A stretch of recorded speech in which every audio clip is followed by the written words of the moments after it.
everyone, and welcome to Adobe Live. How is everyone today? If you were in the last stream and are hanging out now, thanks for staying. And if you're just now tuning in, thanks for joining us. We've got a very exciting stream ahead, and I am your host, Shauna Lynn, and I'm here with the super talented lettering artist, Courtney Sonner. Courtney, how are you today? I'm doing really good. How are you? I'm good. We're very excited to have you. So before we get started, make sure that you check out our new set of Photoshop Daily Creative Challenges with Voodoo Val every weekday at 9 a.m. Pacific. Don't miss out on this new set of challenges. Tomorrow, we will have the Artist Spotlight, where we will highlight and hype a member of our creative community. If you would like to be considered for future Artist Spotlights, make sure to submit your Behance portfolio tomorrow by clicking the tab that will be above the chat. It's not there today, it will be there tomorrow. And if you are hanging out over on YouTube watching the stream, we'd love to see you join us over here over on behance.net/Adobe Live. We're not reading the chat over there on YouTube. So I will not see it. Courtney will not see it. The mods will not see it. None of us are going to see it. So come join us over here on Behance and engage in chat and just come hang with us. We're awesome. And if you miss any of the streams this week, you can watch all the replays right here on Behance. Adobe Live is now also hosting live streamers when Behance when Adobe's offline. So definitely tune into their streams and check out their creative process. And I see the chat is already going crazy. They're really excited for this. I see we have General Kenobi in chat. Oh, I like that. Some people have very their usernames are just really fun. So we've got General Kenobi, we've got Sean, we've got Cody Bear modding, we've got Wade Cuff, we've got Sam's in chat. Hey Sam, where's everyone tuning in from today? I'm in Chicago. So I'm Indianapolis.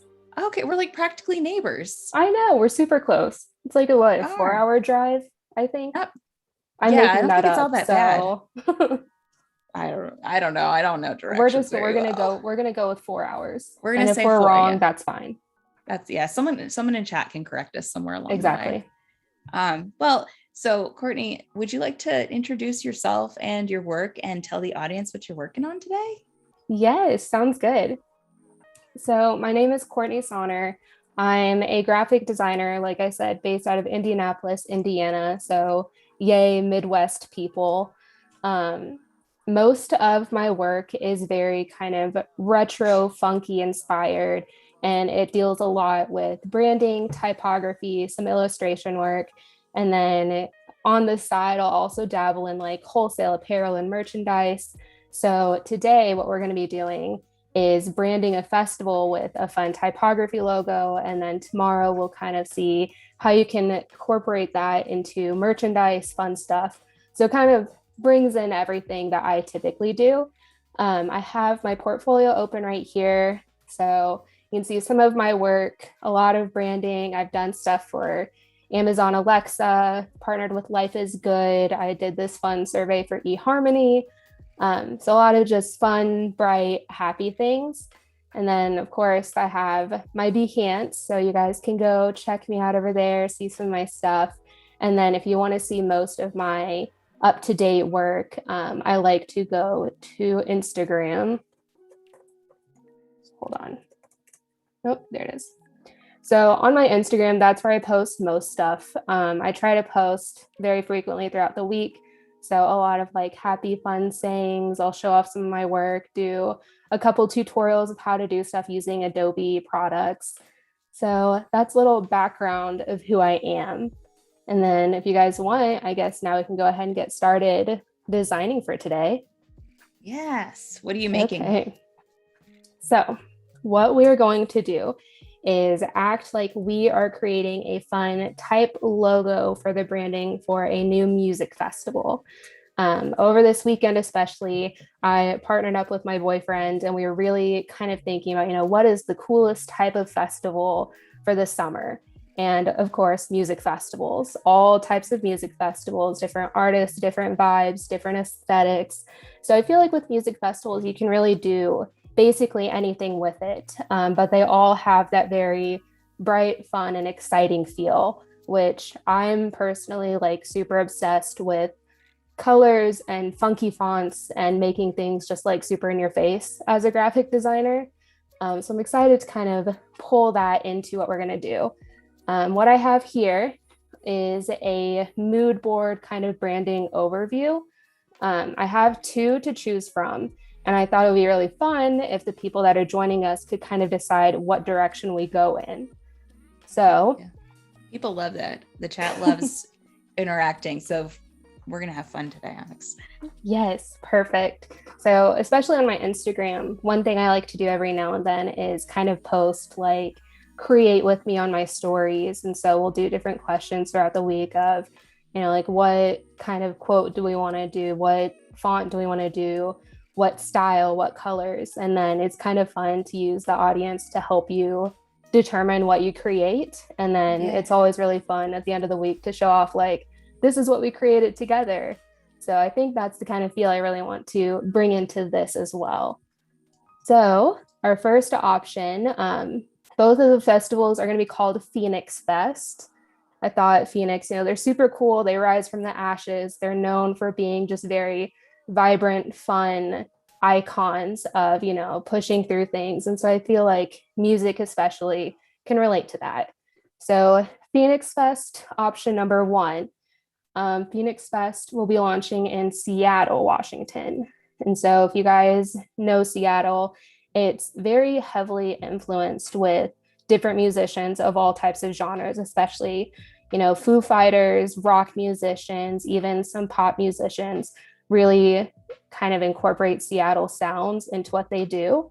So if we go based out of Seattle, we kind of want to go for a more like funky, kind of rocky, retro-y feel, probably more purples, maybe a neon green color palette. But artists that would be part of the Seattle, what I envision are Foo Fighters, Quinn 92, Olivia Rodrigo, because she's like a queen. Post Malone, he would be there definitely. So the music styling would focus on a wide variety of artists known for protecting their sounds and their unique styles. So it'd probably be a big kind of mix of these people that are known for doing these specific fun sounds and styles that they've kind of icon. So that will be option 1. And then option 2 would be Phoenix Fest based out of New Orleans. So New Orleans is very vibrant and rich with culture. So whereas Seattle, it's kind of more influence based on, being cool, calm, collected, inspiring the musicians. New Orleans in itself is very vibrant and bright and lively. And, it's like a party city. You go there to have a good time. So Phoenix Fest gets based out of New Orleans. I picture that being more like those pop, fun summer artists like Miley Cyrus, Cardi B, Tyler the Creator, Post Malone. So again, just very high energy, poppy, fun sounds that you listen to like summer pool parties or when you're just hanging out with your friends. So colors for this would definitely be more on vibrance, like pinks, orange, reds, warm tones, but probably still playing with that very kind of funky in your face type of music festival branding. So now we've kind of gone through the 2 of those. Does anybody in the chat have any like preference of what they think would be the cooler direction to sway towards? All right, I'm going to do Seattle or New Orleans. Take your pick and go. All right, we're going to see what people say. Okay, I'm excited to see what you guys do. I think both will be fun, but I'm not necessarily pulled in either direction, but I think that both of them kind of offer like just a lot of fun within them. Yeah, I think either direction you go is going to be a ton of fun. I really like on this one you have right now, that top left honey. Yeah. I really like that one. The color palette is, the color palette's really nice. Pretty. The type is really nice. I just I want that like on my wall. Yeah, I could see that. I feel like this color palette, like it has like the deeper blue, which kind of grounds everything, but then it has like bright pink and yellow and the cream. Yeah. So it's just a good balance. But this type of like font work, you guys will see. I'm very drawn to the very like bold fonts. I have a soft spot for like Futura and the just very basics that we all know and love. But if it's like bold and flashy and in your face, I'm just like instantly in love and I want to use it in anything. Right Yeah, now, it so looks like Seattle's winning. ooh, Seattle. Yeah. We only have like 2 votes for New Orleans. Most of them are Seattle. I'm excited about that. Seattle's definitely more of my personal music vibe. So I don't know about you guys. I personally really like the more just like calm and easy kind of mellow music, like the very like hipster stuff that it's like small artists and I feel cool because I'm like, I know about this artist and not everybody does. That's at least like how I try to be cool. But Yeah. I'm also a big sucker for like all of the super poppy fun hits.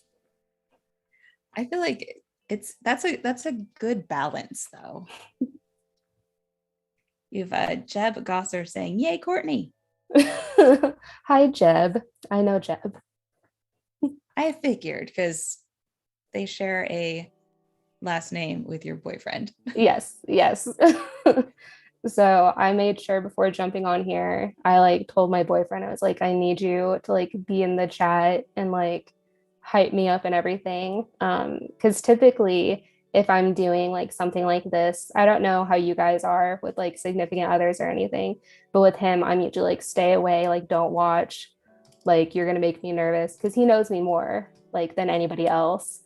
But today especially I was like, no, like you watch it and like be the biggest fan. So I'm excited to know that Jeb's also tuning in, which is his older brother. Oh, okay. Perfect. Well, it looks like Seattle won. I'm So super stoked about that.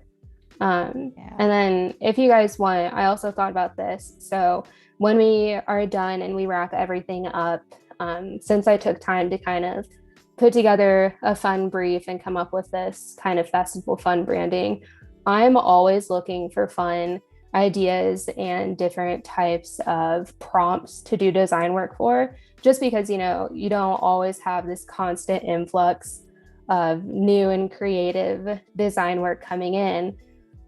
So when we get done here, I can go ahead and put these up on Behance. That way, if anybody wants to take their own stab at, creating things and kind of showing off what you guys come up with, I would love to see that too. I love that plan. Cool. So we'll plan on doing that tomorrow. For today, I'm going to go ahead and create a new artboard. And we are going to jump into creating the type logo for Phoenix Fest. So when I personally think of music festivals, I kind of already touched on, I just picture these bold, funky, fun logos. You think of like Lollapalooza and their lettering really kind of works with each other. They kind of manipulate typography and text to really just work all of the letters to kind of fit together like a little puzzle. Others just kind of highlight these really fun, bold fonts and add some fun styling to it. So when I'm designing, I'll typically come up with like a couple different directions and then see which one really just pulls me. So I'll create probably a few versions and have you guys help me decide what direction we end up feeling is like the coolest vibe to go with Phoenix Fest. For now, I'm just going to go ahead and jump into kind of exploring different fonts and type to see what stands out to me personally and see what I think really just fits the look that I'm going to try to go for. That's awesome. So we already have a question in chat. Ooh. Yeah. So Fairy would like to know, do you usually sketch your idea in a sketchbook or on like paper? So, I also kind of think of myself as a lazy graphic designer. One thing I love about typography lettering, and one thing I love about graphic design in general is that I don't think you need to be amazing at like hand-drawn illustration and kind of getting your ideas out that way. I personally don't have these amazing like illustration or painting or drawing backgrounds or knowledge, but I love graphic design. And I think the coolest thing is that I'm able to kind of think of something in my head and then just immediately jump into my computer and kind of play around with it and kind of perfect things that way. So when it comes to sketching, I don't always sit down and kind of sketch out ideas in a sketchbook or anything. But I will say when I decide to sketch something out, it's usually because I'm having this like insane creative burst of energy and I need to get something written down really fast so I don't forget it. And if that happens, here, I'll grab one. I'll just take like a sticky note, if you guys can see that. Like this is like a random idea that I'll probably create at some point later on in the week, but I'll literally just take a sticky note, quickly throw something together. And that's kind of my own sketching process. But I'm very jealous of people that can do those like really cool sketches and make it look amazing from the start. I personally don't.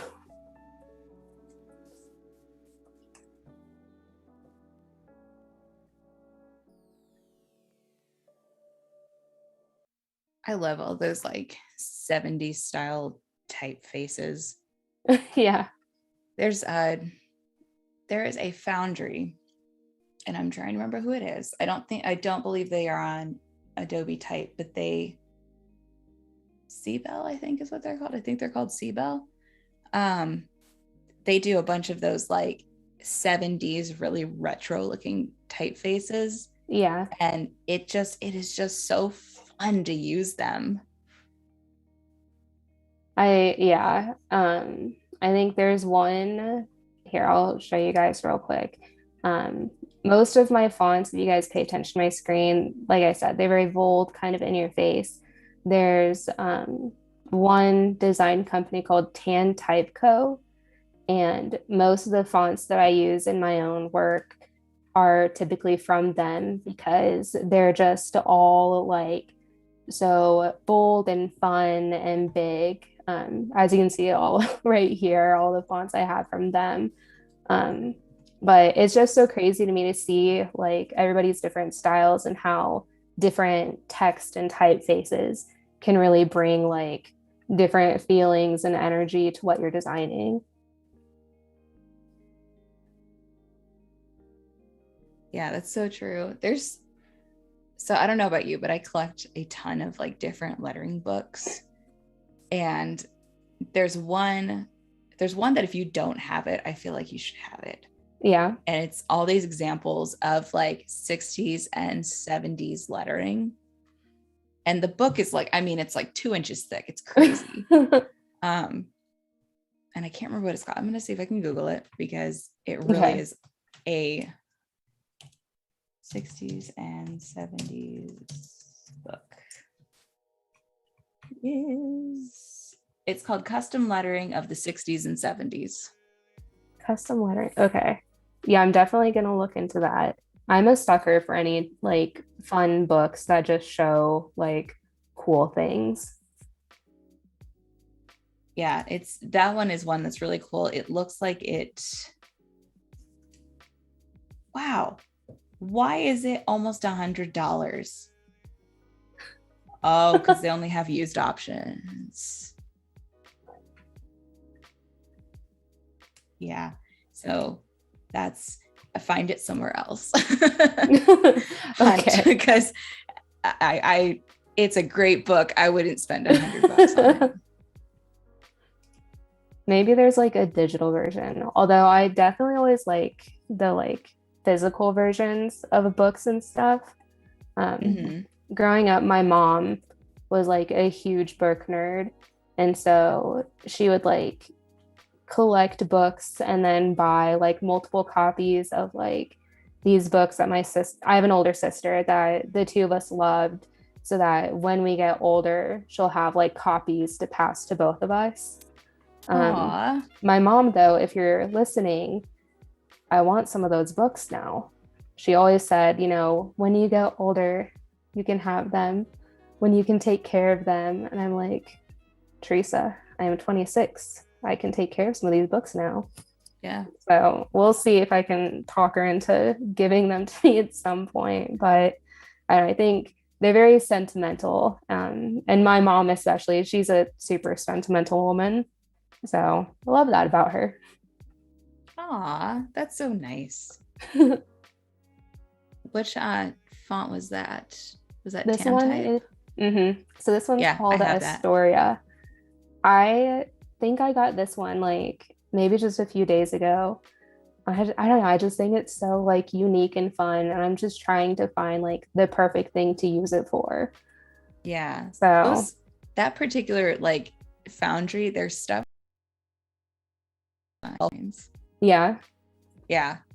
I've been doing stuff on like behind the scenes for my dad, and I'm trying to like play with different fonts so I don't have to hand letter everything, because that would be my default. And so these foundries and stuff have such fun type that I don't have to do a lot to it. Yeah. We already have some questions. So Wilford would like to know, how do you go about choosing a style of font? Mood board alone, or do you get additional information from the client? So it definitely kind of depends. I think other designers will know that clients are always different and changing, and they have very different levels of how much they really want to be involved. So I have some clients that know exactly what they want. They just really need somebody who can professionally put it together, and that's great. But then I also have some clients who have kind of an idea of just kind of like the feeling that they want their clients or their audience to get. And that's when they kind of rely more on me as a creative professional to really go in and find and suggest things to them. So definitely just kind of depends on the client. More often than not, though, I definitely get them from our mood board. Every now and then, we'll include some different fonts and typefaces as options for people to see in mood boards as we create them. But a lot of the time, I ask my clients to give me different feelings that they want to embody, different eras that they are inspired by, different, seasons. If they're like, I want it to feel like a bright summer day, then with that, I probably would choose something a lot more funky, like what I have on the screen right now. But then if they're like, I want it to be very classical and calming, that's probably where I would kind of tone down the font a little bit and go with something a little more clean cut and classical. Okay. Just because I feel like the typefaces are really the first impression people get of your business. So like I personally use something that's like super goofy and funky for my personal branding, because that kind of fits my work and my personality. Whereas I have some people, I recently did a branding for an esthetician, and she wanted it to be very just like clean and airy and bright, but with like a little bit of funk. So with that, we paired a little bit more of a bolder type. It's definitely not anywhere like some of these where it's like very chunky and you have like the squiggly lines and everything, but something a little bit more bolder, but paired with one of the just very classic sans serif types. Nice. Could I see that a loot neck one? That one looks fun. Where is it at? ELUTNECK. It's like 5 down from the top right now. Yes. Okay. So here's this one. I don't necessarily like it all in caps just because I feel like it has a lot going on, but lowercase. Oh, okay. Just kidding. Oh, those connect so nicely. So those are fun. And then if anybody like ever gets like a font, and you typically see like previews of the font and you see how they have these like fun decorations and swashes, there for a hot second. I didn't know how to access those or find them at all. So you can see now if like I highlight this X, it'll come up with like a little preview and I can see a different version of the letter. But you can go to type in glyphs and highlight it and then do typing glyphs. And then here it'll pull up like the entire font and all the fun different variations for all of the letters. So you can see here a lot of their letters, they have this like more droopy tail or anything that has kind of like the topper to it. They've got a fun curl or curve to them. So it's kind of nice seeing like more personality to the font than what you just see like initially. That's so fun. I love looking through glyphs and seeing what everyone, what options are there. Yeah. It makes it, I feel like, more like personalized when people use it. Yeah, for sure. This one's called Moonlight by Tan Typeco. I'm just going to be like a full-on ad for that company, but this one I've really been liking lately just because I feel like it's so like bold and fun and unique.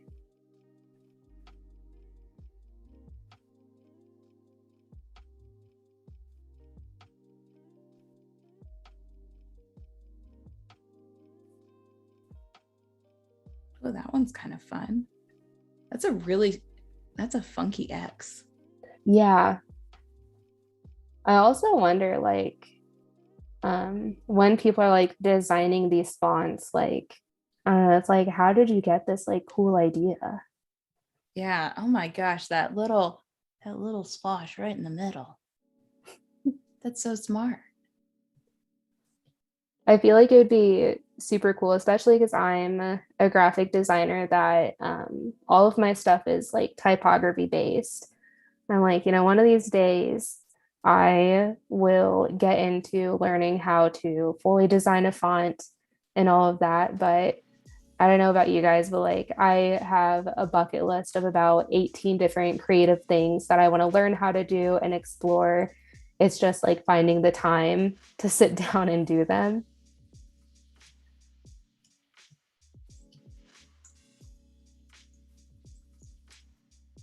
Tench had a question. He says, do you know how we can create a custom font of our own handwriting? And I know that there's like Glyphs app, which is crazy expensive. And then there's also Font Self. And then there's one on the iPad that I don't know the name of, but I know that there's one. It's like Calligrapher, I think is what it might be called. Yeah, that sounds familiar.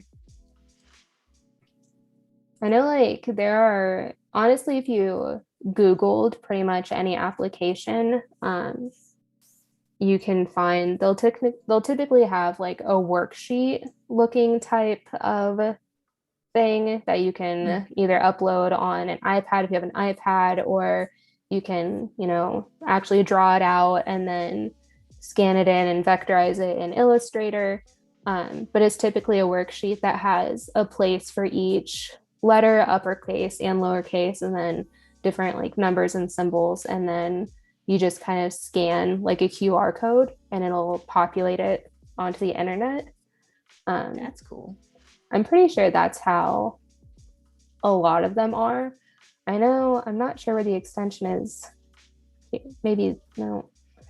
I have an extension. I'll look into it tonight and let you guys know tomorrow. But because, like I said, I want to eventually learn how to create my own font, I have an extension of a third-party company that created something specifically for Adobe Illustrator that you can kind of design your typeface and vectorize it and everything, and then just drag and drop it into a different window, like within Illustrator, and Font kind Self? of manipulate it.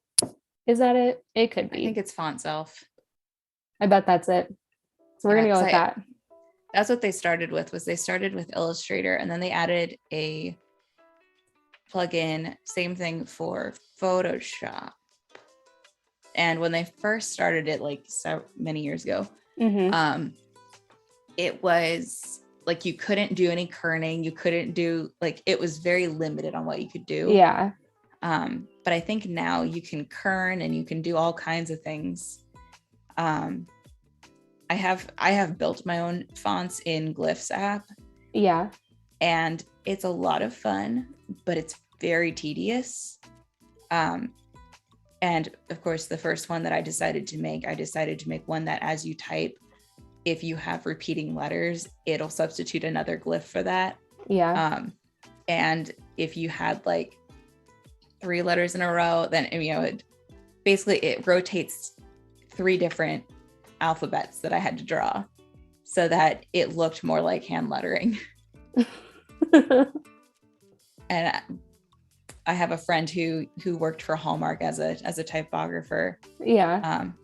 And she'd make the type for them. She'd build everything. So she texted me when she found out I got it. She was like, if you need help, just let me know. And I was like, how do I do this? And she goes, you chose the hardest thing to do for the first.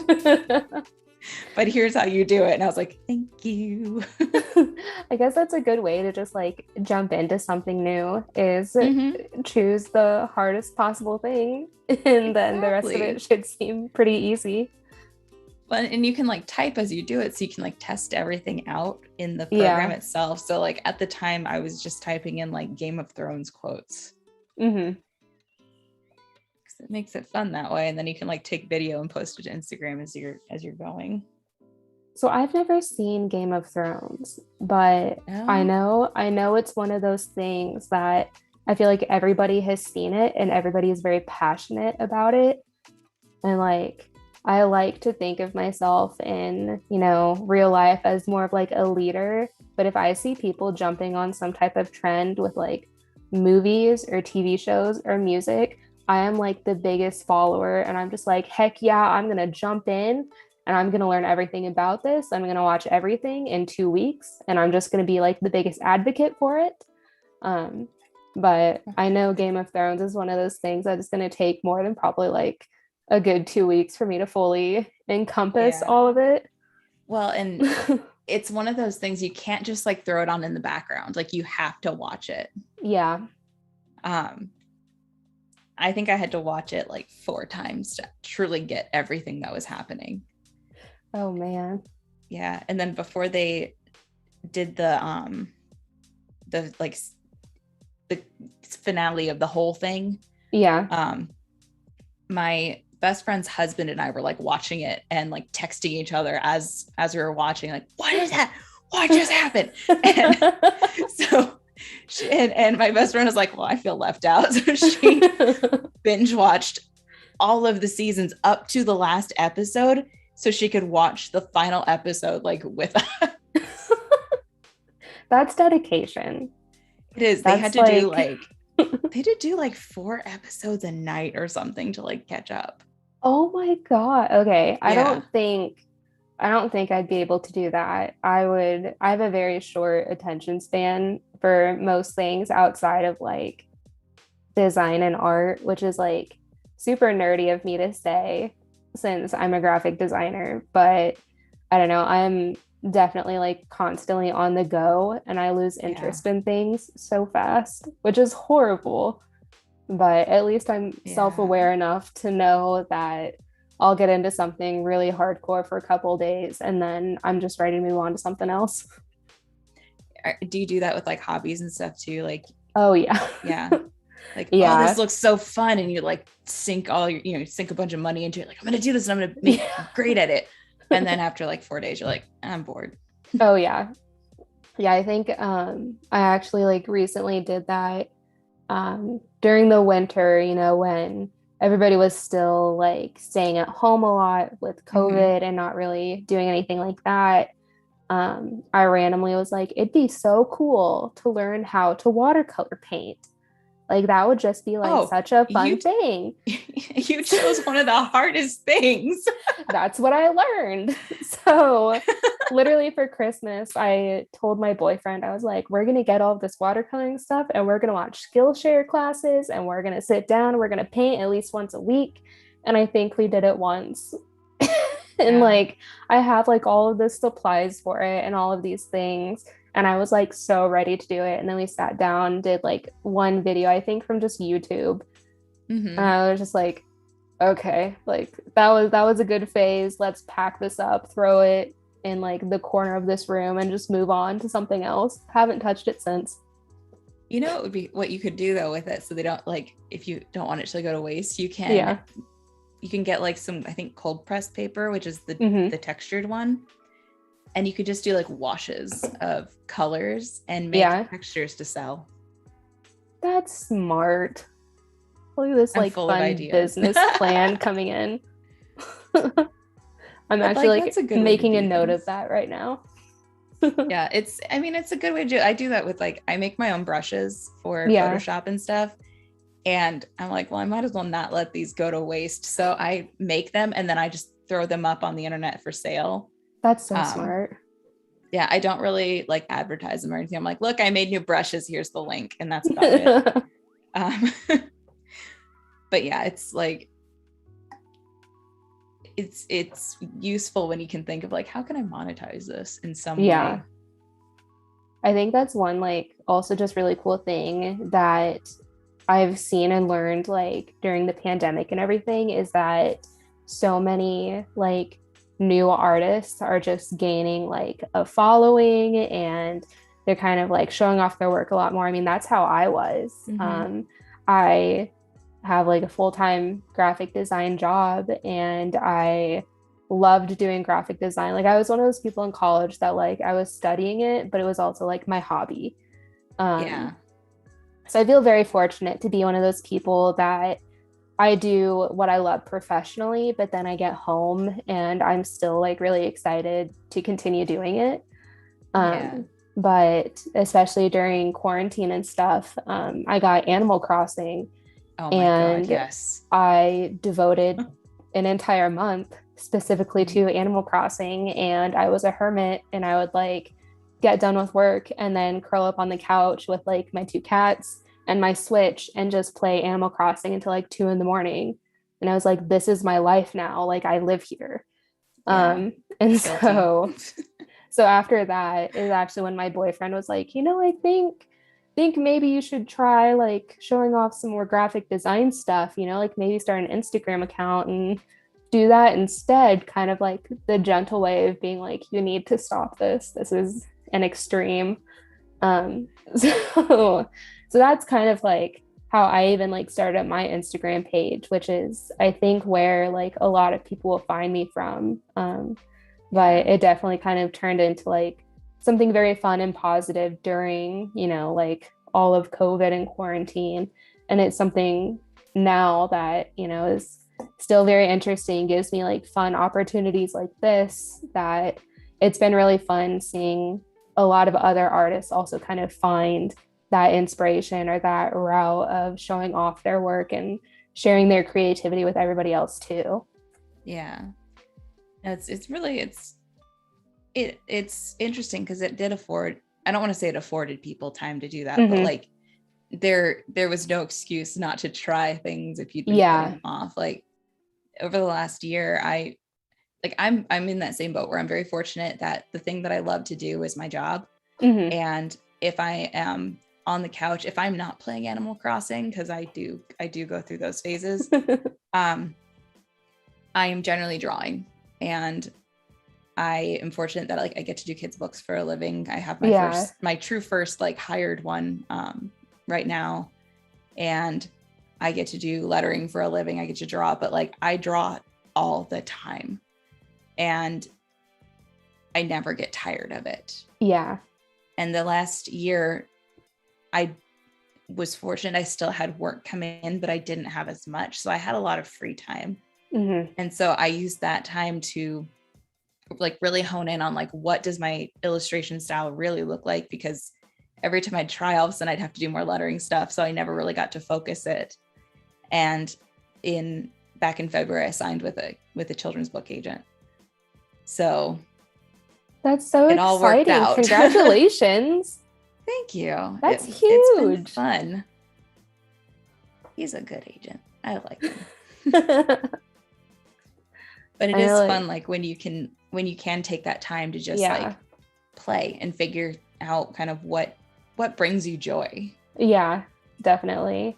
I know like one thing that a lot of people like whenever I do those like Instagram Q&A, like ask me questions things, I swear like one of the main ones that I always get is like, how do you deal with like the creative burnout?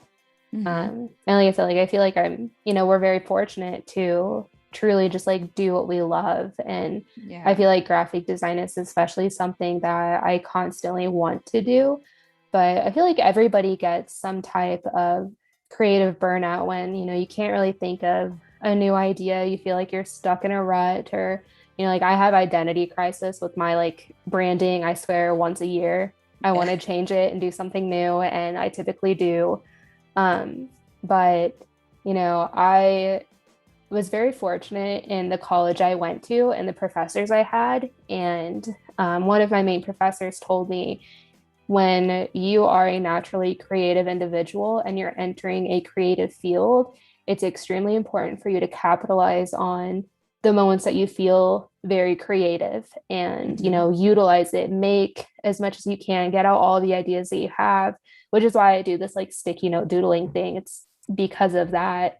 But it's like, utilize those times that you're feeling extremely creative so that in a moment where you don't really have that spark, you kind of have a backlog of these ideas that you did have, that if you really want to make something, but you're not getting the idea, you can just go and kind of borrow one of your past ideas. Or if you are, using social media as your main platform to promote yourself, or, are really doing outreach or anything that requires you to just bulk create content, you can do that so that when you don't have the creative drive, you can just chill and mellow out and give yourself a break, because you always need a break. Yeah. Anytime I've gotten burnout, it is generally when I like up my gaming and I play like Splatoon or I play Animal Crossing. I just play things where like my brain can completely shut off for a few hours. Yeah. I think I know like my big like creative outlet right now is like The Sims. I never played Sims. So I don't play like the people or like the actual game or anything. I've never enjoyed that, but I've always loved making houses. Oh, okay. So I'll go in there and I'll like build a house, and then I'm like, all right, sounds good. Like I'm ready to go do something else. But it's like a fun little way of like playing interior designer, even though like I would never be able to do that in real life. I don't have those skills. But either. I'm envious of the people that like can put together a really beautiful studio, and I'm just like, my brain doesn't think like that. Yeah, no. I think where I'm at right now, this is our guest bedroom that we turned into an office when like COVID and stuff hit. But like behind me is like the bed that I had in college, and like the bedding I had like my senior year in college. And then that right there, like behind me is my boyfriend's desk that he works at. It's not a real desk. It's literally a folding like card table with a chair. So it works. Yeah. So I'm very much like it works. We're gonna go with it for now. Down the road, we'll try to make things look pretty. But I'm so envious of people that do like these nice like studio tours, and they're like bright and colorful and pretty and put together. And I'm just like, dang, like that's a whole new level. Yeah, you're just there. You're like, who are you? Like, yeah. It's not fair. Exactly. All right. Says decorating in The Sims is the best. Yes. It sounds like Cody also plays Sims. It's just so fun. And like, it's fun not having a budget. So like, if I want to spend like $5,000 on some like random plant in The Sims, like I can do that because it's fake and it's not real. There you go. Yeah. But I can never talk myself into spending a lot of money like that in real life. Oh yeah, no, never. Okay. I like that very last one you did. It looks kind of like cut paper. This one? Yeah. I feel like this would be a fun one to do, kind of like the Lollapalooza type thing. Like I can manipulate some of it to make the stuff just kind of like fit together. Yeah. So typically what I do at this point, as you guys saw, like I'll literally just go through a whole bunch of fonts, throw them all up here. And this is where I can kind of like start thinking about which ones really fit the image that I'm trying to go for, what reflects the mood board best, and which ones I feel like maybe it's just not their time to shine. So I really want to work with one option of kind of doing the like fit together puzzle piece type typography that we've talked about with Lollapalooza. And for that, the best way to do that is with a font that will allow you to really stretch and add on different pieces to the font. So for instance, like this one up here, which is called Leong Slab. This one right here would probably be a good one because it's got, like the fun elements to it where like this H, I could like drag over this part of the H, or it's got the O on top of like its own little kind of bar. That'd be a good one to do. But this one, I probably wouldn't try doing that with, just because it's got like the curly swashes to it and it's got a lot of personality as it is. So for that option, I think I'm with you. I like this one. I think I like this one. So I'm going to drag those two off and they can be friends over here on the side. We can play with those. And then I want to do another option that's just like very funky and fun, but maybe we can arch it or add a shadow or something like that to give it a little bit more personality, but it's already just a very fun and festive font. And so the ones that are kind of like pulling me would be this guy. I always like refer to like my designs as like buddies and guys and friends. So like just a heads up, if I'm like this little friend, like I'm talking about like the type, like I act like he has his own little personality. I like it. But this one, and I think this one. That third down of the ones you just chose, I really like. I feel like that one could work really well with like color blocking. Yeah. So I feel like maybe I'll go ahead and take these four off to the side too. I really like these other ones and I think they're fun. So maybe if we have time, we can visit some more of these and see what we can come up with. But I really want to make sure that we spend enough time with these little guys over on the other side. So if I'm ever like wanting to use something later, just not at the moment, I'll like drag it off into a corner and just lock it over there. So I'm not like thinking about it or touching it. I don't know if you guys have any like tricks or if like you want to revisit something but you don't want to like delete it completely if you do something. I do the same thing. I just like drag it off to the side. Yeah. I also do that with anything that like I'm going to outline and change. I keep the editable one. I throw that off to the side because it never fails. Someone's like, what font was that? Yeah. I feel like it's whenever I don't do that is when they're like, can you let me know what the font name is? And then I'm just like, shoot. And like, there are times that I'll like change the type, like what I'm going to do with these. And so it doesn't necessarily exactly look like it does when I'm looking for it. Yeah. So then it's a good like 30 minutes of just going through my entire font book of just like, what was this? And not being able to find it. Yeah. Sometimes too, I'll just like make a random note off to the side. I'll just say like, I used Helvetica for this and I used Futura for this, That's smart. So so I'm going to make copies of those and lock them over there. Cody says she refers to her designs as friends too. I like to act like they have personality because I feel like they kind of do. Right? Like, especially with that like really fun swoopy stuff, like that's personality. Like I feel like this is like the life of the party. Like this is the font that shows up and everybody turns their head and they're like, okay, the one that's here to have a great time, like they just arrived. Yeah. So, whereas like probably this one up here, they're more just like, oh, I'm sophisticated. I'm going to stay in on a Saturday night and drink my Pinot Grigio and watch Real Housewives of Beverly Hills and have a great time on the couch. And I'm like, I'm into that too. So, yeah. And the one right below it is the one that likes to do Sunday brunch instead of parties at night. yes, with like avocado toast and the like mimosas that have extra flavors in them. Like, I want a mango mimosa. Yes. To be fair, though, like a pineapple mimosa is very good. I've never had one. I'm definitely okay. So it looks like give it a shot. I'm gonna have to make brunch plans soon, and I'm gonna have to be that font. We did for one of my friends, her bridal shower. We did a little mimosa bar, and it was orange juice, pineapple juice, and then there was like a tropical mix, and then like a berry blend. Ooh. And they all worked. They were all really good. Those all sound like really good. Yeah. Okay.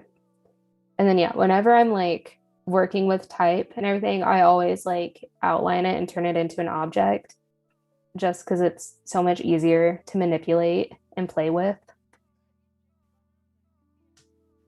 So if I'm gonna make that one definitely has like a Lollapalooza S. I feel like it's this S. Yeah, I think I'm gonna go look up the Lollapalooza because maybe that's why I like it. It could be. Let's see. Lollapalooza images. Okay. No, you know what? It actually doesn't at all. Really? Yeah, it does not at all. Like it's it looks nothing like that. Nothing like this is totally Lollapalooza. Like this is probably the actual font. And then it's like, just kidding. Yeah, now I'm looking at it right now and it's like L-O-L-L-A. And it's like, I mean, it's all like stacked and stuff and weird. Yeah. It's not anything like that. So I don't know why but it looks like a festival typeface. Yeah. So I feel like it really like this S is I think what's carrying the entire like type right now. Because the rest of the letters within the word Phoenix Fest are very just like blocky, straight to the point.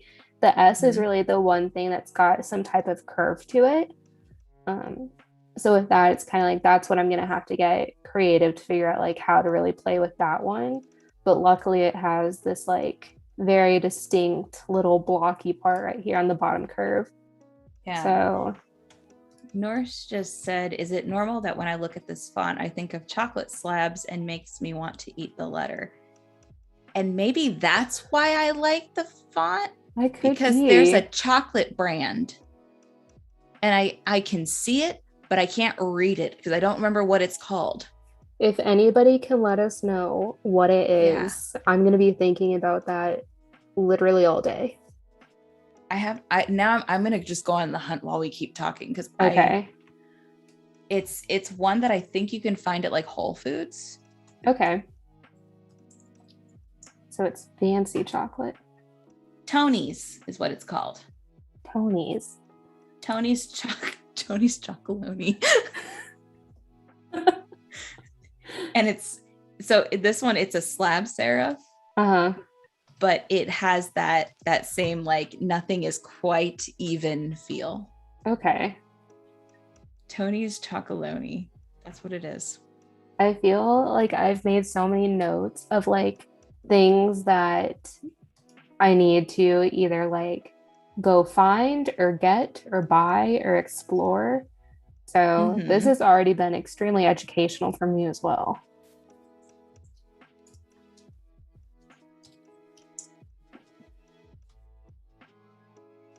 I like how this one has the O up there and it gives it like, because there's not really any other way to like really manipulate this O. So I'm going to steal that from the other font. I'm going to make it shorter.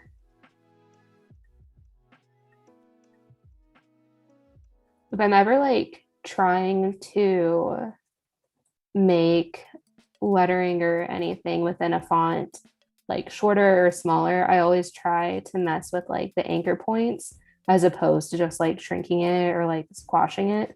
Yeah. Whereas like since I kind of move the anchor points down, it helps it kind of keep its original look.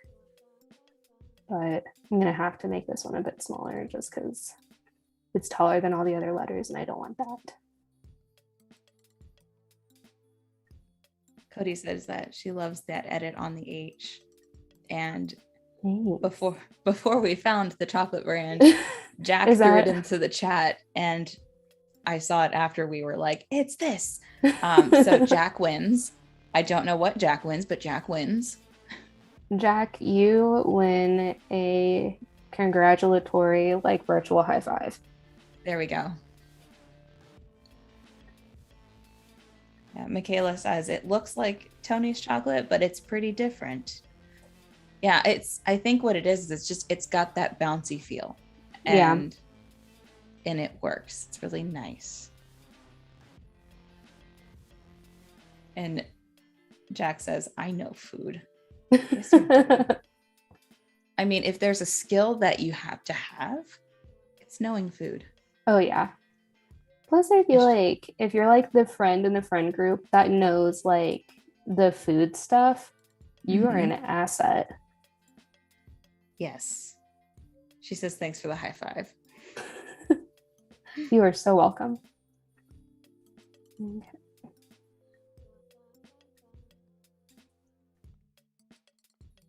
Oh, snap. We're getting real fancy here. I know. Oh, snap. It's crazy how like something so like not simple, but something so small can make such a difference. Yeah. I'm trying to think. Do I like this or here? That's going to be option 1. Or do I want to make the entire in small and bring this whole thing over?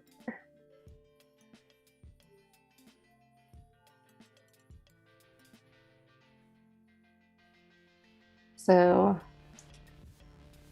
we're gonna do this. We're gonna do this like those eye exams: A or B. Yes. You're like option A or option B. Or are they about the same? I always hate going to the eye doctor and they're like 1 or 2, and I'm like, they're literally the same. And they're like, okay, but if you had to pick, and I'm like, doctor, they are literally the same. Yeah. Like, I can't choose. My prescription has been like pretty much the same for years now, which is good. Yeah. Because it means that all my hours in front of a computer aren't making it worse. But I have bad eyesight as it is. So like I wear computer glasses to like help fatigue and stuff. But I had to go so I could get my contacts renewed. And the doctor's like, which one's better, A or B? And I'm like, well, those two are the same. He goes, and he goes, okay, well, let's see A or C. And it was like, I was like, well, C is clearer, but everything's much smaller. And he goes, okay, then not that one.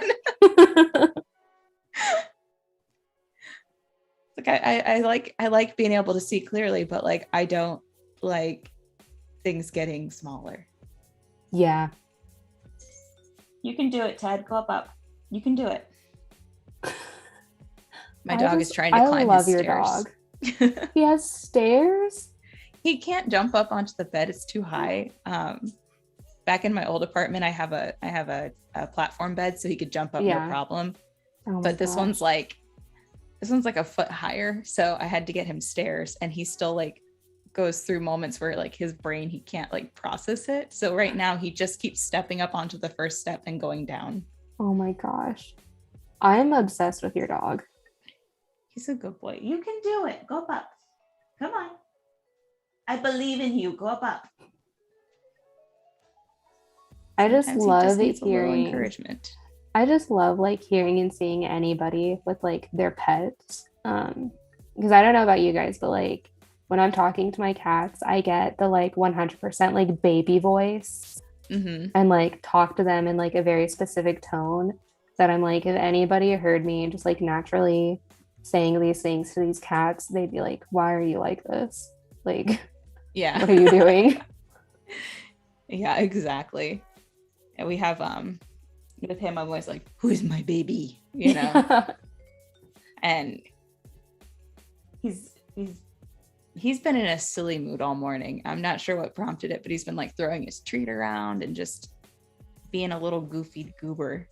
Yeah. And right now he's my bed is right over there. He's taking his spot on the bed, which is where I sleep. Not his spot is right next to that, but he likes my spot when I'm not in it. I love that, like, pets in general too. Like, I mean, maybe it's because, like I said, like I have cats and they naturally, I think, are just like, I run this house. Like, this is my territory. But Yeah. it's like, I'll get up from like my chair for a quick second and like just go to the bathroom or like go get a cup of water and come back. And like my cat's fully like laying in my chair, just like staring at me, just like try to take this back. Yeah. Like, just try it. And then I always feel bad. Yeah. I'm like, I'm so sorry. Like, you're right. This is yours now. Like, yeah, they're sitting there just like, so where are you gonna sit? Yeah. Annika says, has Courtney made her own type before, like all the characters and language support? So that's something that I really want to do. I've tested it a little bit, but I'm also a very like big perfectionist when it comes to putting something like a resource out there. In terms of design, I feel like over the years, I've learned that there are going to be things as a designer or an artist or a creative person that you zoom in and you focus on something so hard that if something's imperfect, you are literally going to be the only person that thinks it's imperfect. So certain designs I'm better at, like I still want it to be perfect and amazing, but I'll still like put it out there and show it off. If it's something like a resource, like a font or a brush or patterns or textures or anything like that, I'm such a perfectionist. I want to make sure that it's good quality and, you know, like on my brand and just useful for people. So maybe at some point this year, I can finish up that skill set and get something out there. But for now, I'm just living my days being in love with other people's different fonts and typefaces. I'm trying to think of like what I want to do to this S, because I tried like extending this over and it's like that works, but I don't know how in love with this I am. Yeah. What? This could be kind of weird, but that bottom curve, the bottom bit of the S, could you pull that over and then pull the E, the 2 bars of the E into that space? Because that'll definitely help this little bottom part just like then the S will better. kind of be like a slanty guy. Yeah. Also, when people were voting for A or B, it literally was just split down the middle and it spelled ABBA in the chat. So I love ABBA. So the band ABBA and like Mamma Mia, love them. Okay. I feel like TikTok has really made ABBA popular again. They should. They deserve it. Okay. I think let me replace these out again with this option.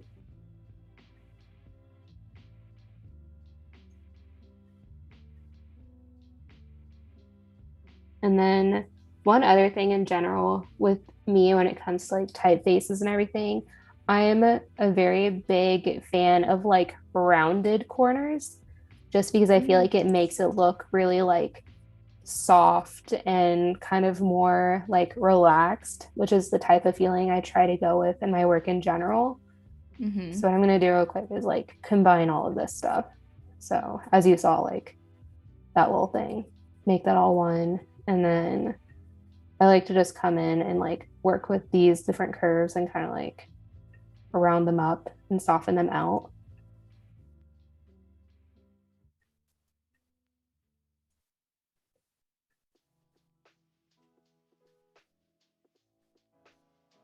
So that also is like one really easy way to kind of like manipulate text and add your own little like spin and personality on it, is just kind of like round out corners, or like add a little extra swash to it or something like that, kind of like what we did here. So it's like, this is obviously like a typeface, but we kind of like did our own stuff and we're making it its own identifiable type. Oh yeah, that the rounded corner actually really works well with that. I need to like get rid of this finger point. So one thing with like rounding stuff, like the easy way, is that it needs to be like its own corner. And sometimes, I don't know if you guys deal with this, but when I'm designing, like some edges will have like multiple anchor points just like piled on top of each other. Yeah. And I try to like combine it and get rid of them and move them, but they're just too stubborn. And they're like, no, we're going to be a group of 5 anchor points all in the same area and you're going to deal with it. So that's what I just dealt with there. It's like that. It's the glasses come down. It's like, deal with it. Yes. Yeah, it's like that's how this corner is. Like there's this little anchor point like super close to it. So it wasn't going to let me round it because it didn't have the space to. So now I have to like move him super far away. Yeah, so like even now, I feel like these rounded edges are making it seem just a lot more like summer festival type fun. Yeah. Whoa. Did not like that though. Okay, so this one will go in.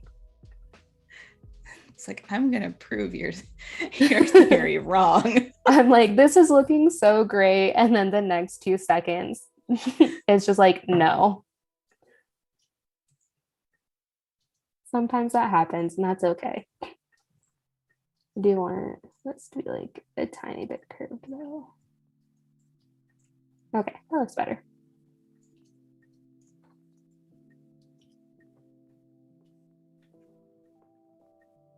X's are always so weird to work with.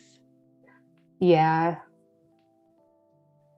They're like, when it comes to like trying to figure out how to design a font, there are certain letters that just mess me up, which I think is why like I've had a hard time like really getting into it and learning it. And X is the main one. Yeah. So I'm like, it should just be like, like an X, like, yeah. But I don't know, like you see people like that one, it's like a little bit off-centered, or like this one that we really liked, like that's definitely not just like 2 X's. So, or like even like this one, how they have this fun little wave in between them. That to me is such a smart X. Like it just, I just like it. It's just so like pleasing to look at. Yeah. And because it's unexpected. Sometimes I'll literally just like sit and stare at fonts like forever. And I'm like, I just really want to like be friends with the person that created this, because that is an impressive level of like creativity and skill that I just want to learn. There's a Kanye quote that I always like to reference for something like that, and it's, I get emotional over fonts. Wait, like Kanye West actually said that? He tweeted it, yeah. I mean, same Kanye. He also tweeted, fur pillows are really hard to sleep on. So like, I don't. But yeah, he had, sometimes I get emotional over fonts, and I was like, yes, I do agree with this. That's really deep. That hits. Okay, I feel like this V needs a little bit more rounding. I know.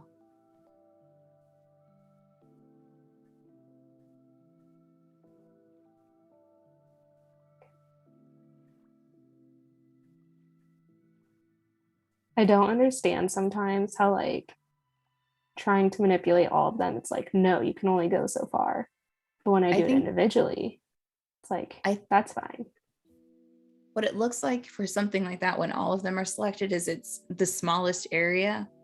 It can't go any Yeah, further, so it stops all the others. that would make sense.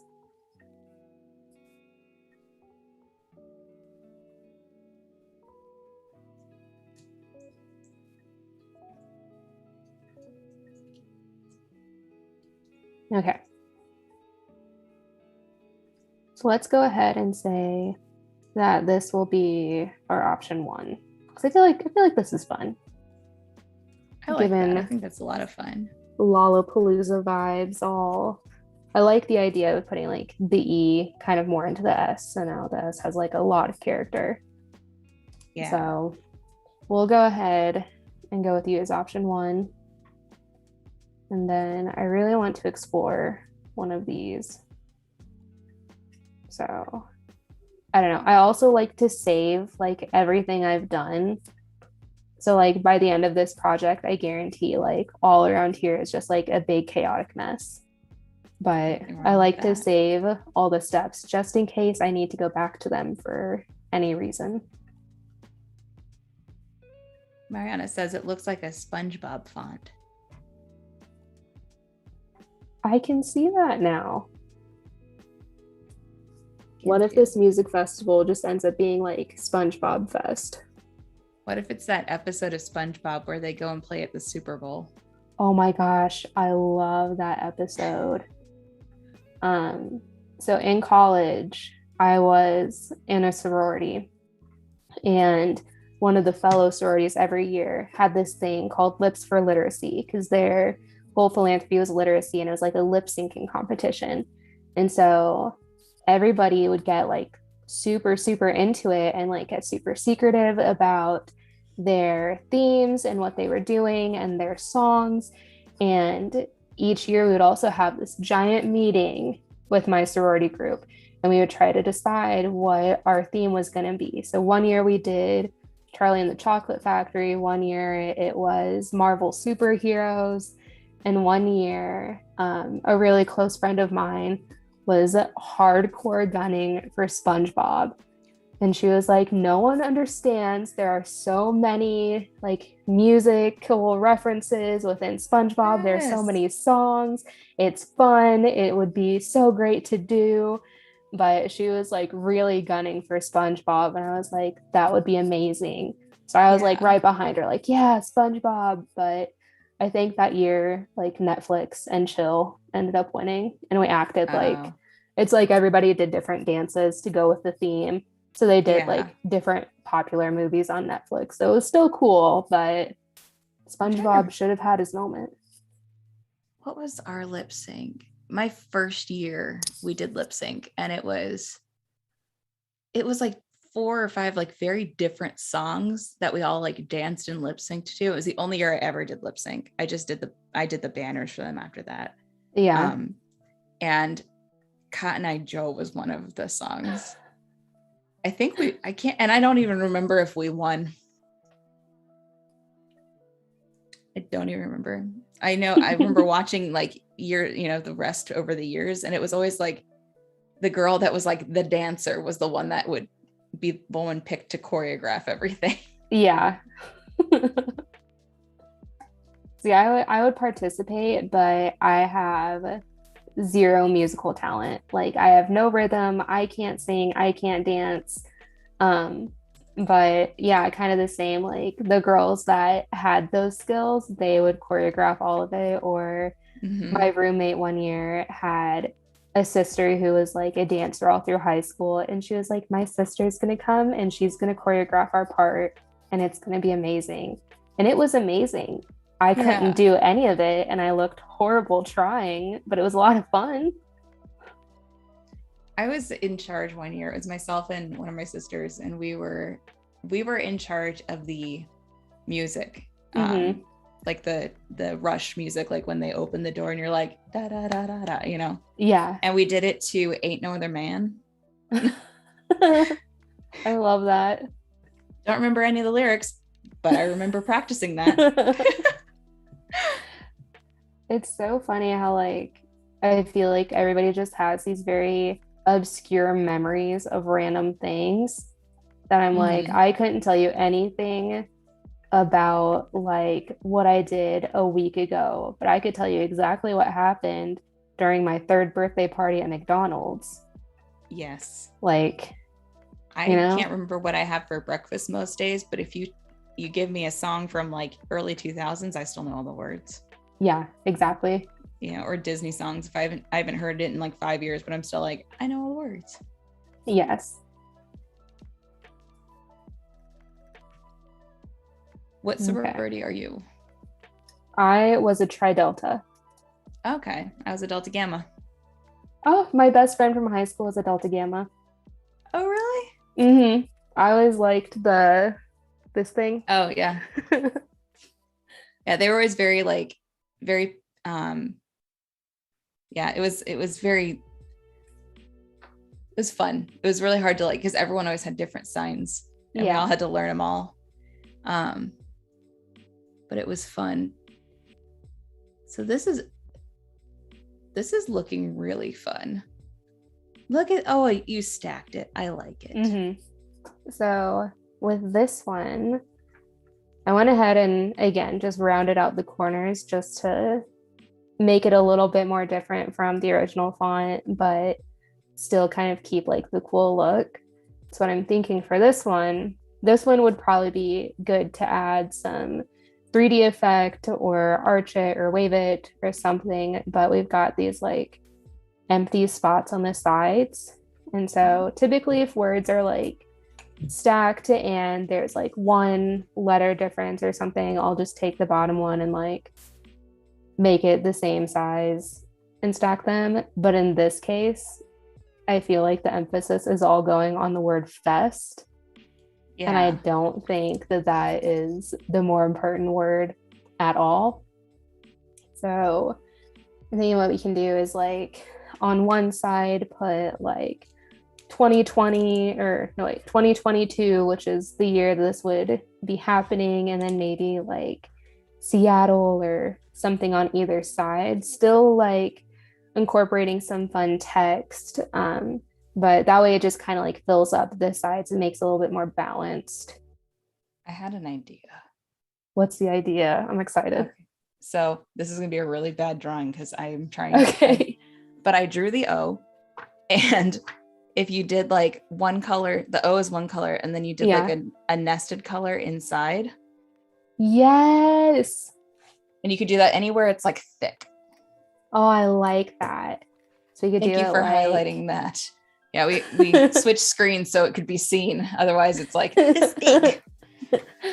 Yeah, so we could totally do that. Like kind of like in here with the P, this part of the H, the O, probably like anywhere we've got this like thicker line going on. I like that idea. Yeah. It's a lot of extra work for you, and I'm sorry, but I think that could look really cool. So like if you did like pink with an orange, you're still good. We have hold on, I got a math. 30 minutes. Okay. Like the 30-ish, give or take like 4 or 5 in there. Okay. Let's see. I'm trying to think of what would probably be like the quickest way to do that. Because I could definitely do it like tonight when we're done and then present it tomorrow. Could you like blob brush it? Like just it won't be pretty, but it would. That's true. Well, here, we can maybe like do an inside. Right. Offset path. All these things that like we all forget that we have. Yeah. Okay. So I love the offset path tool. And what I'm thinking is maybe we can go ahead and do like a negative offset and see if that helps us out. So like, like it'll pick up like on the parts. Yeah. We'll have to like play with it a little bit with the sizing, but that actually could be like a quick way to get the look we're going for. Yeah, even just temporarily, because some of it oh my goodness, it worked. Okay, so yeah, So let's go ahead and go with this, and then I can just go in and clean these up. Yeah. Okay. So I like that. I'm going to change these Had all a to a good different color. idea. Yeah, because I was looking at that and like if you did like a pink and an orange as the inside.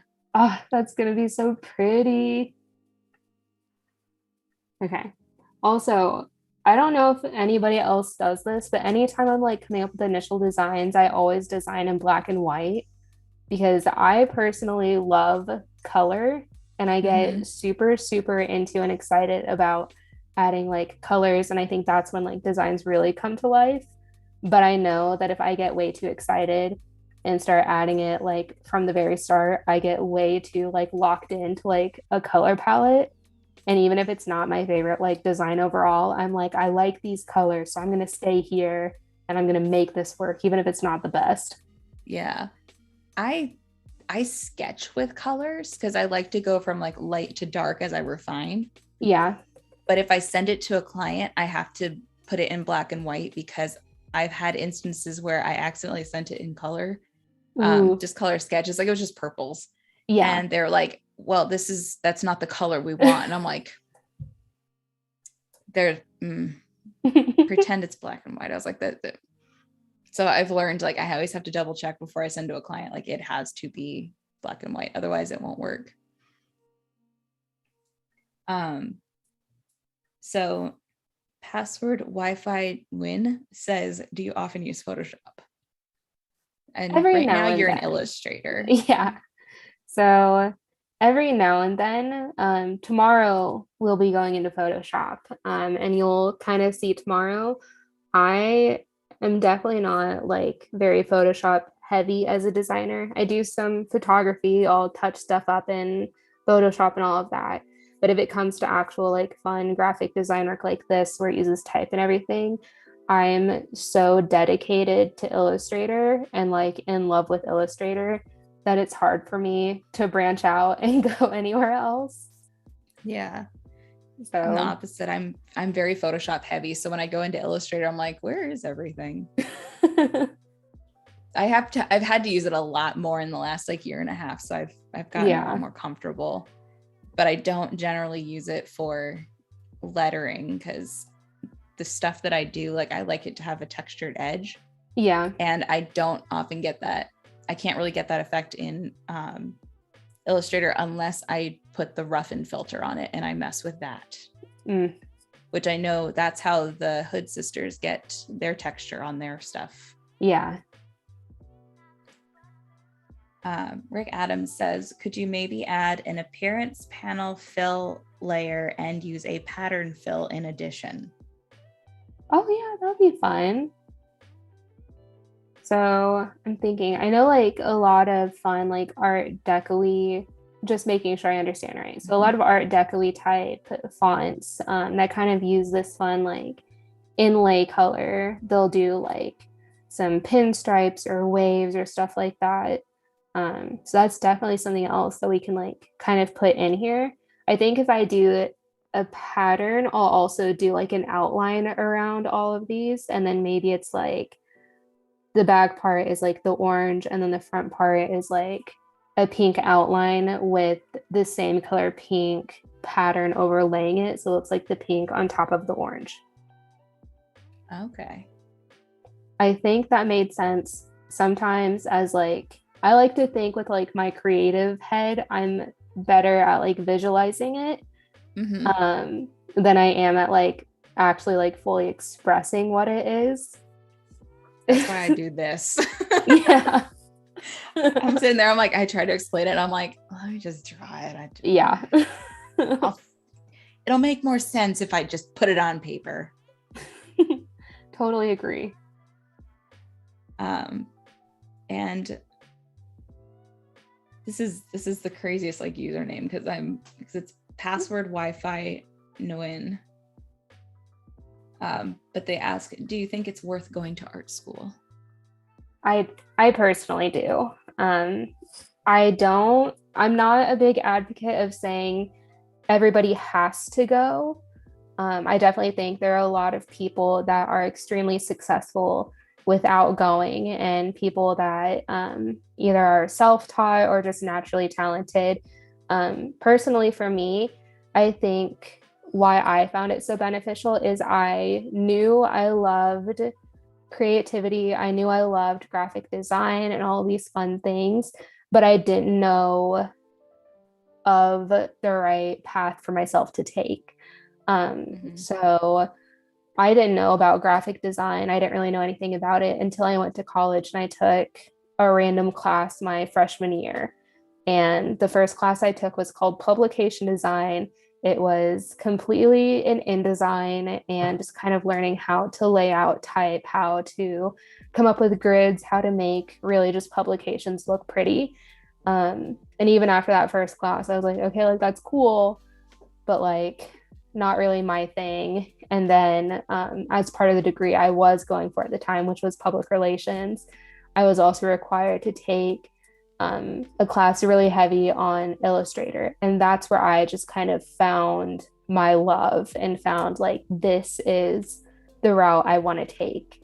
And from there with college, it kind of gave me access to these incredible artists that I was lucky enough to have as my professors that really fostered my own desires to learn and my own creativity. And I did independent studies with them. I took extra classes with them. I assisted with some of their classes.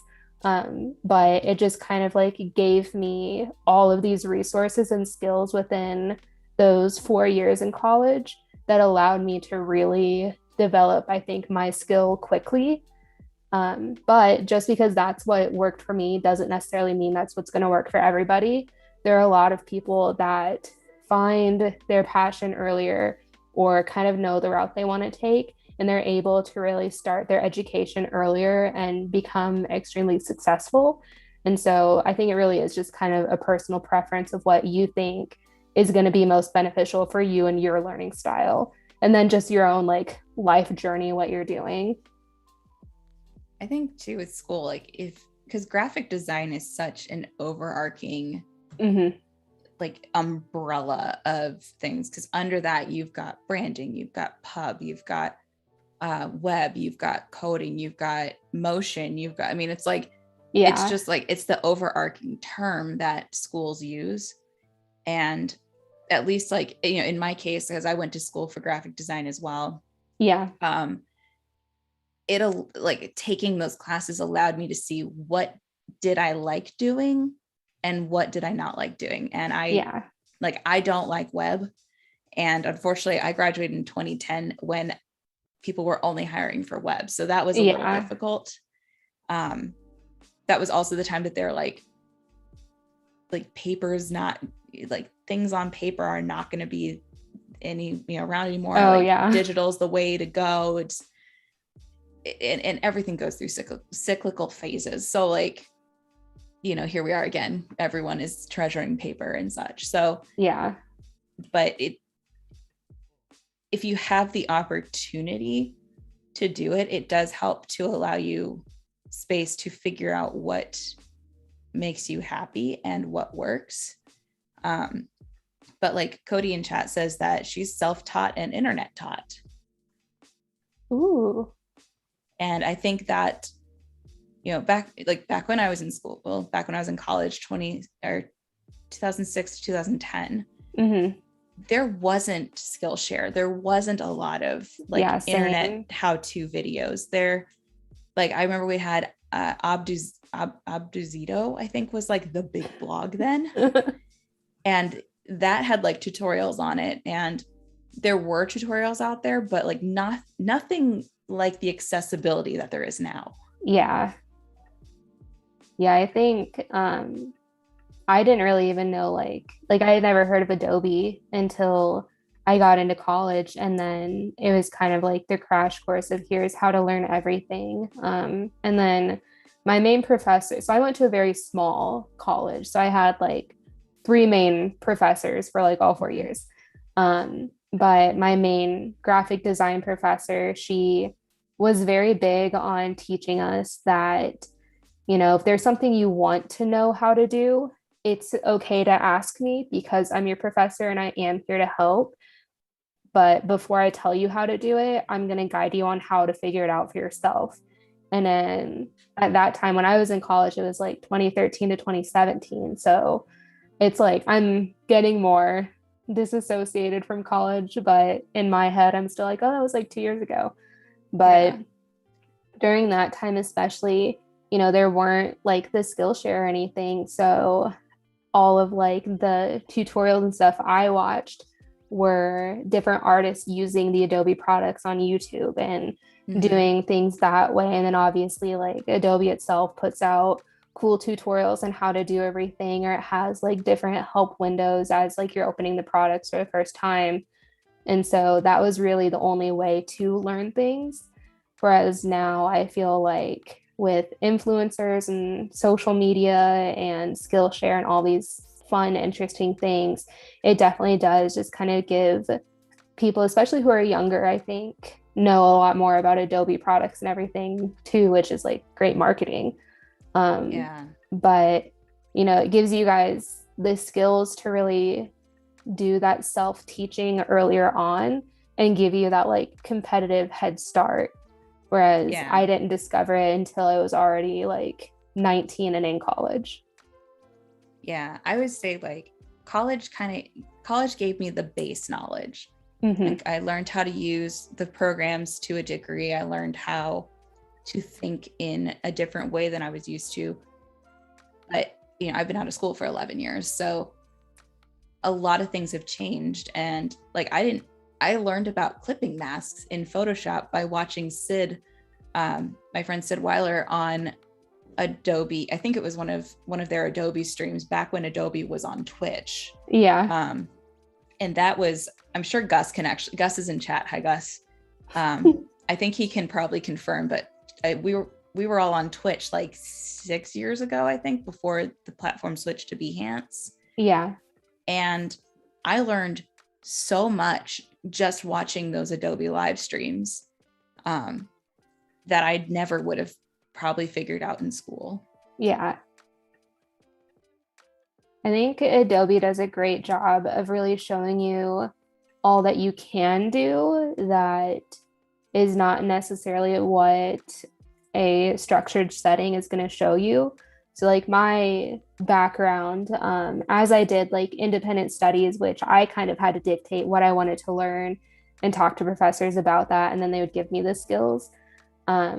Any class I took was more so like, here's how to use it in a way that's going to make you marketable for like an office setting job, where I feel like a lot of graphic designers are kind of moving more towards like wanting to do freelance and wanting to be their own boss and kind of work on things that inspire them, which I think is amazing and great.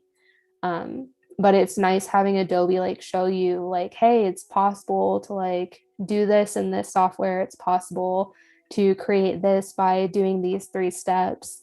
So it's more of like the creative aspect as opposed to like, this is what's going to be marketable and this is what's going to be useful. Like in probably like a marketing type setting, which I think is what most graphic designers and like business type settings kind of go towards. So it's really nice, like seeing the more creative aspects of all that you're able to do with like fun software. Yeah.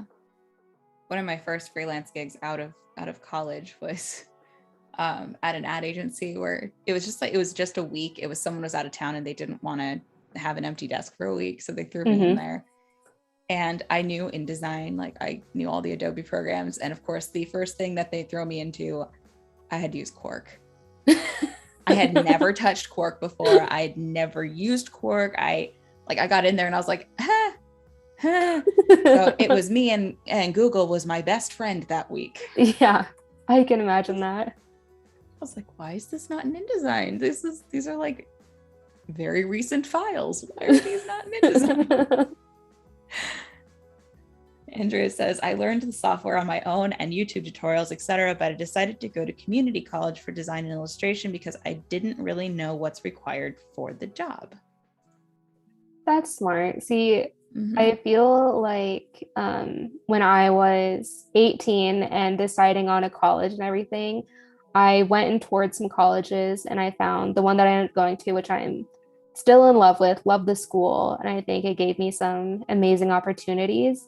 But I knew nothing about like finances and like what Oh student yeah. loans were and like what to actually expect from all of it.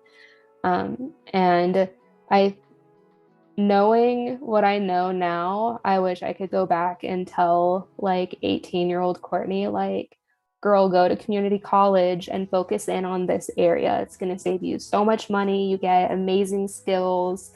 It's going to help you like get started faster. But I went to one college and I was dead set. And it was like a private liberal arts college. So it's like Oh expensive. no. And I'm like, why out of all places were you like, this is it? I don't care about anywhere else. So I went to a state school, and actually the reason that I chose the school I chose was my initial plan was not graphic design. My initial plan was opera, because I was a choir. really? Yeah, I was a choir kid, but I was always drawing. I literally have been drawing since I could hold a pencil. So like, Yeah. I'm not entirely sure what my brain was thinking when it was like, let's do opera instead. I did get into the program and I lasted one semester before I realized I was not happy, and I was jealous of the kids walking around on campus with the big portfolios and Oh my the drawing gosh. pads and the pencils and sitting around the lake and drawing. And I was like, I want to do that. That looks like fun. And so I made the decision to switch to graphic design. And that was, I was very fortunate that my school did have a very good graphic design program. Yeah. But that was something that it wasn't the initial plan. It was the Yeah. plan back in like 9th grade. When I first discovered graphic design, I was like, I'm gonna be a graphic designer. But also my brain was like, I'm gonna go to the Chicago Art Institute. I'm glad I didn't do that, because that would have been expensive. Yeah.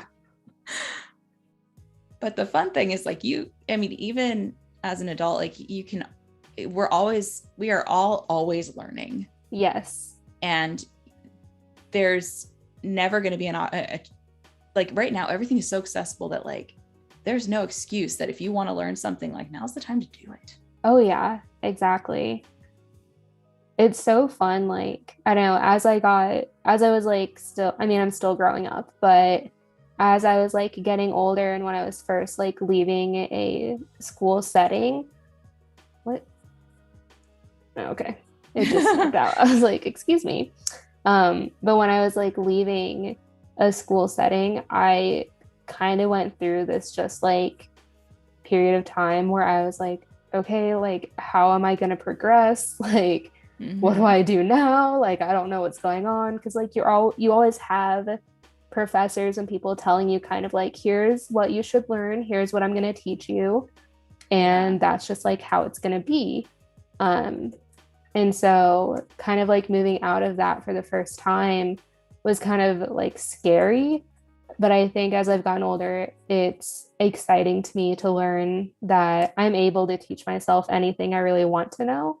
And I'm able to find the resources to, I don't know, pretty much pick up any skill if you really want to. Like, there's always somebody out there who is really good at something and is willing to offer education and help people discover it. And so it's really just exciting knowing that at any age, no matter what you want to do, you can probably find someone to teach you and help you learn how to do it. Yeah. I look back and I think like if I had access to the things now back in college, I always laugh because like when drawing on the iPad first came out, I will never use an iPad for my work. I will never do that. And now I work on an iPad 95% of the time. Yeah. To be fair, the first one was really hard to work on. So, the first pencil was like not great because it was awkward. But the iPad Pro now, I do like 95% of my work on it. It is attached to my hip all the time. And I think like if I had access to, if we had Skillshare in college, if I had access to an iPad like that in college, like all we wanted in college was like, we wanted a Wacom Cintiq. Yes. That I was remember the goal. those. And I I've worked on a Cintiq now for, probably 8 or 9 years. Yeah. And I love it because I worked on an Intuos tablet for years, and everything I could do with my work, I could do on the Intuos, but everything got more accurate when I could draw directly on it. Yeah. And so, but I look back and I'm like, if I had that stuff, back then that I do now, I would have been unstoppable. Yeah. Yeah, I feel that completely. I kind of think I'm like, had I had resources like I do now, like maybe I would have learned how to like hand sketch the things I like to illustrate. Our school forced us to, we had to hand sketch because they wanted you to be able to like your thumbnails had to be identifiable. Yeah. The way I do thumbnails now, I would never have passed in school. Yeah. But then you always had the kid that was like, but I can't draw. And they're like, too bad, learn. Yes. I do remember I took one class called Color and Design, which ended up being like one of my absolute favorite classes because it was all about like how to make colors work together, understanding like color theory, and all of that, which I think is probably why now like I love incorporating so many colors in what I do. But I remember talking with the professor one of like the first weeks. I don't even know if he would remember this, but talking with him the first week, and he asked like if I was taking the other intro classes, like like intro to drawing and painting and stuff like that. And I was like, no, I'm not taking those. I'm just doing this one. And then like all these graphic design courses. And he was just like, how did you do that? Because like you have to take these other courses too.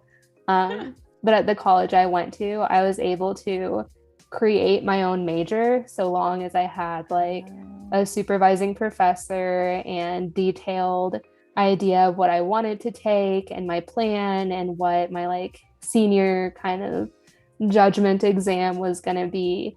And I had just strategically only included basically every single graphic design and electronic course along with independent studies. And it got signed off before anybody noticed it. That's funny, actually. Yeah, so that was like my way of just getting around doing that. We were required to take fine arts courses. So like we had to take figure drawing, we had to take intro to painting, I believe. Mm-hmm. And it ended up working out like later in the 4 years I was in school, they came out with a painting, drawing, printmaking minor. Yeah. And that's literally what it was. It was just the minor was painting, drawing, printmaking, because the art students were fighting for an art minor. And so I went to go declare a minor and they're like, well, we don't recommend that you do that. And I was like, listen, I have taken a lot of classes. I've taken a lot of classes. Just humor me and like mock it up. And because they're like, we don't normally recommend it because the classes, like they'll overlap and you might have to take like, 5 more classes in order to declare it. Well, I had taken so many fine arts classes in addition to my graphic design classes that I just had to fulfill one history course. Oh my gosh. So I declared it. Well, like, heck yeah. I was like, I have the option. I would like to declare it. It was like the semester right before I graduated. I was like, please add this to my diploma, my thing. Yeah. My paper that says I went to do this. Yes. I think that's one other thing. Like anybody who's in college right now, make sure you look into stuff like that. Especially if you're taking like other classes and courses just for fun, because you're never going to know like what you could actually qualify for. Mm-hmm. And at least at like my school, it's not like they would see what you were doing. They were automatically like, oh, you basically have this. It wasn't until like you were like flat out told them like, I want to also do this, that they would really look into like the requirements and stuff for you. Yeah. But definitely check and see what else you can tack on, because a lot of courses do overlap. Mm-hmm. So you could end up getting a lot more titles in your degrees and what you're doing by just kind of, like you said, like declaring it. Yeah, you never know. you just have to advocate for yourself. Yeah. We have a question actually regarding one of the typefaces on your pasteboard. Mm-hmm. Paula Zimmerman would like to know the one with that really pretty swirly X that we like. What font is that? This one or That? that. Okay.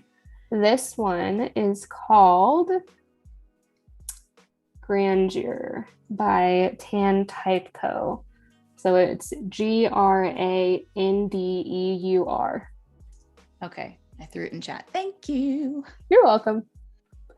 Again, if anybody uses that font and they make it look really pretty, make sure you show it off to me because I'm in love with it right now.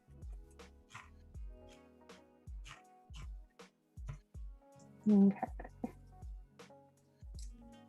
So far, I feel like this is looking fun. I really like that. That's actually like, I love it. I feel like this is very festival-y. It is. I like it a lot. And again, it's like still highlighting the main type and font and everything. It's just giving it a little bit more pizzazz. Yeah, it's fun. It's gonna work, I think, really nice, like stacking a color in it. Mm-hmm. Gabriella says, I love listening and reading all your stories about pursuing your true passions. Back in high school, I was sure that I wanted to pursue a career in international relations. Now I just look back, starting my second year of design university and laughing at myself that it took me so long to realize that this is what I really want to do. we all go through that. Oh yeah.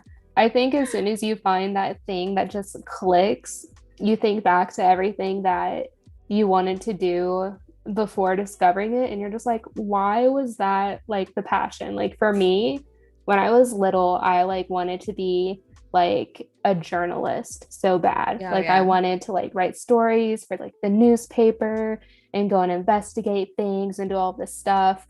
I went through a phase where I was like, I want to become like a nurse, but a neonatal nurse, because I think it would be fun to like watch over babies. And then I realized what neonatal nurses actually did and all of the work and all the pressure that comes with them. And I was like, I cannot handle that. So if I'd gone the path that like 5-year-old me wanted to do, I would have been a meteorologist. Which is a very great career path. Yes. But like, I don't like, ironic considering like I'm live on like a TV right now, but like, I don't like being on TV. I didn't want that kind of pressure and all, and like I said, I always loved drawing. So going into creative career made sense. Yeah. My parents tell me that they always knew I was going to do something creative. They just weren't sure what it was. Because when I was little, I would like draw my own like paper dolls. Because that was like a huge thing growing up, is like you would go on like a website and design like a character, and then you could like print them out and cut them, and it was like a paper doll. But I would like draw those all the time, and I would like glue them to my parents' bedroom wall. And I would like spend all my evenings in like Microsoft like Paint and like doing word art. I loved Microsoft Paint with a mouse. I would like create like this fake little magazine that I would give to like my parents, my older sister, and I called it Courtney's Corner. And I would just use like different word art to be like, tonight's dinner menu is spaghetti and meatballs. And so I'm going to have a party in my room at 7:00. And then we're all going to watch Survivor in the living room at 8:00. And so like, I think back now to how I used to do that. I'm like, that was like little kid Courtney's version of graphic design. Yeah.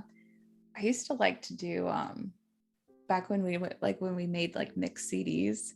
Yes. I loved making the cover art because I had a little kit where I could print out like sticker CD circles, and I would like do the art and I just go pop right onto it.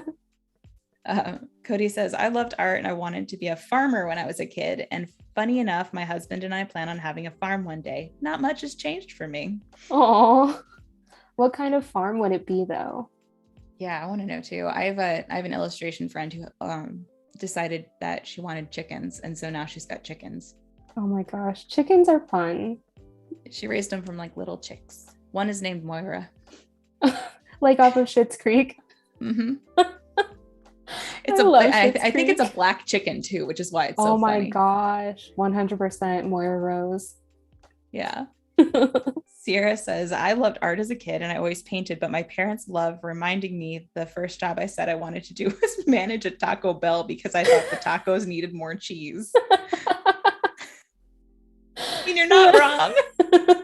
Yeah, you're not wrong at all, but that's too good. Okay, that's my favorite one I've heard. I think so too. And I just checked the time. We've got 5 minutes left. Okay. About 3 or 4 before we got to wrap up. So, but like, okay. I love this conversation. This is really funny. Yeah.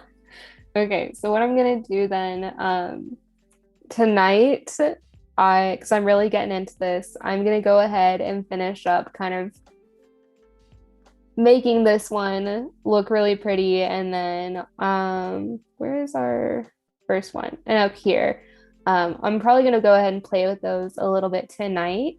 And then tomorrow we can all decide, which one's going to be the winner, which one are we really going to go with. And then we are going to mock it up on some merchandise and apparel. Maybe we can create like a promotional poster or something that plays with like the type and the lettering more.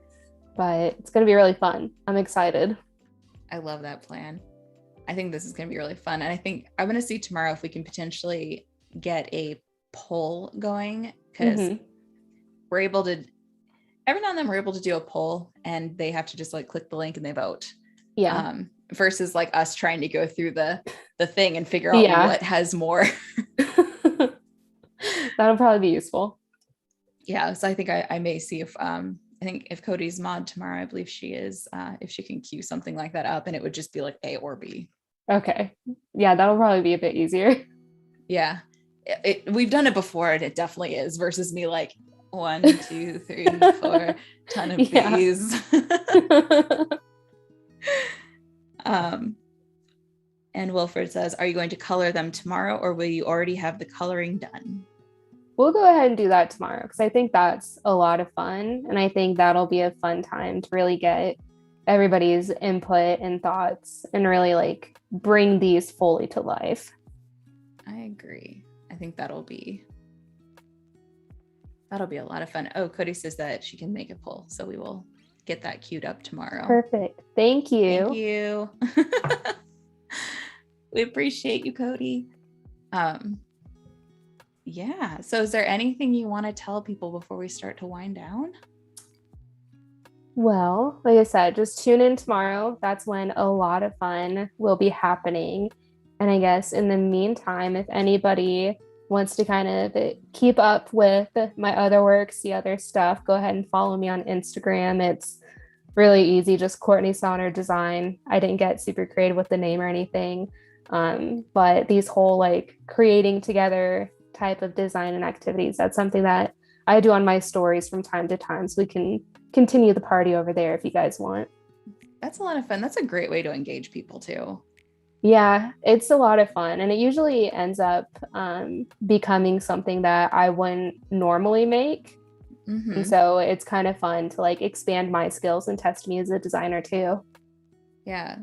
There's an artist I follow and I can't remember their name, unfortunately, and I will see if I can find it tonight and tell tomorrow, but they do characters based on like polls. So they'll do a poll where they'll say like A, B, C, or D, like what should their hair look like? What should they be wearing? That's fun. It's really kind of fun. And then a few hours later, they'll like post and be like, this is what you guys chose. Yeah. And it's a great way to really get people to engage with your stories and with your account and stuff. Cody dropped your links into the chat. Oh, thank you. So if you would like to just briefly give a synopsis of what you did today, and then we'll wind it down. Sounds good. So today what we did is we went through a couple of mood boards and we decided that we were going to create a type logo for Phoenix Fest, which is a hip, fun new music festival out of Seattle, Washington.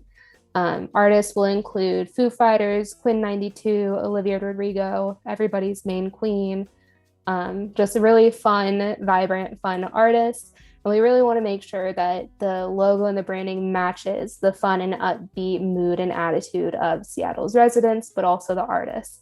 So we kind of went through and expanded and played with some different type, explored a lot of fun different fonts that we thought could really be a good typeface for a big, bold logo, and ended up really finishing off. Here's option one, very Lollapalooza kind of inspired, where the letters play together and create kind of a puzzle. And then right now we're finishing up option two, which is using a bit more bold and funky font, but we're going to add some different style and technique into the typeface itself. That way it really becomes more of a logo and not just copy. So that's where we're at today. Awesome. Well, now it is officially time for us to wrap up. This has been a blast watching your process and having you with us today. We will be back tomorrow at 9:30 a.m. Pacific for part 2 with Courtney. Make sure that you stick around for the Illustrator Daily Creative Challenge with Claudie, immediately followed by the Adobe Live Game Show with Voodoo Val. So thank you everyone for joining us today, and we'll see you again tomorrow. See you guys tomorrow. Bye.